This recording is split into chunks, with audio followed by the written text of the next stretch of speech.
बंगाल की मुख्यमंत्री जी अफवाह फैला रही हैं कि बंगाल में अगर भाजपा का शासन आया तो बाहरी लोग शासन करेंगे।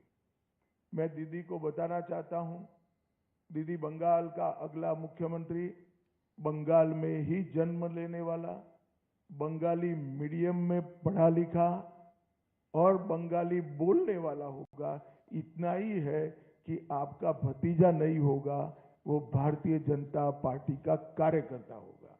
अगली सरकार बंगाल के ही भारतीय जनता पार्टी के कार्यकर्ता ने बनानी है। भाइयों बहनों, भारतीय जनता पार्टी की सरकार बंगाल में बनने के बहुत बड़े मायने।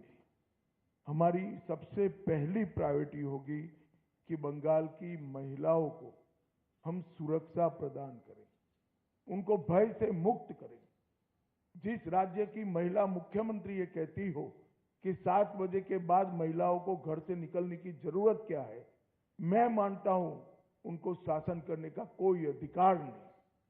मैं आज बंगाल की माताओं बहनों को आश्वस्त करना चाहता हूं कि 5 तारीख को भारतीय जनता पार्टी की सरकार बनने के बाद रात को 1 बजे भी छोटी सी बच्ची किशोरी स्कूटी लेकर निकलेगी, कोई गुंडा उसके सामने आंख उठाकर नहीं देख पाएगा। और ये प्रतीकात्मक रूप से हमने आरजी कर की पीड़िता की माताजी को और संदेश खाली की पीड़िता को भी हमने प्रत्याशी बनाया।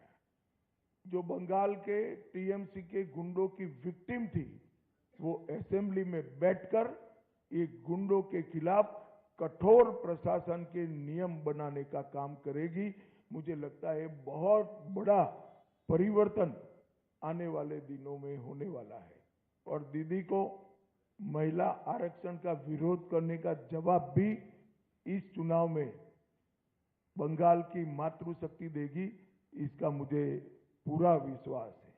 मित्रों, आज मैं बाकी सारे जो क्षेत्र बचे हैं उन लोगों को भी कहना चाहता हूं कि भारतीय जनता पार्टी की सरकार बनने के बाद व्यापारियों से कोई भतीजा टैक्स, भाईपो टैक्स नहीं लिया जाएगा। सिंडिकेट को हम समाप्त कर देंगे। जो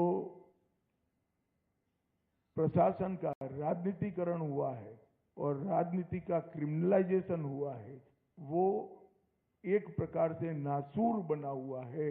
उसको भी हम बंगाल की जनता को ये नासूर से मुक्त कराएंगे। बंगाल के अंदर आधुनिक खेती के लिए कोई संगठित प्रयास विगत 50 साल से नहीं हुआ। मां गंगा की कृपा जो कांप को ढोकर लाती है और पानी की उपलब्धता है, इसी के आधार पर यहाँ का किसान खेती करता है। आने वाले दिनों में हमने तय किया है कि किसान की खुशहाली के लिए यहाँ के सारे परंपरागत क्रॉप है, इसके बड़े रिसर्च सेंटर हम यहाँ पर बनाएंगे। चाहे आलू हो, चाहे धान हो, चाहे बंगाल की मालदा की मसूर आम हो, पान हो, इस सभी के लिए इसकी खेती को वैज्ञानिक तरीके से हम आगे बढ़ाएंगे।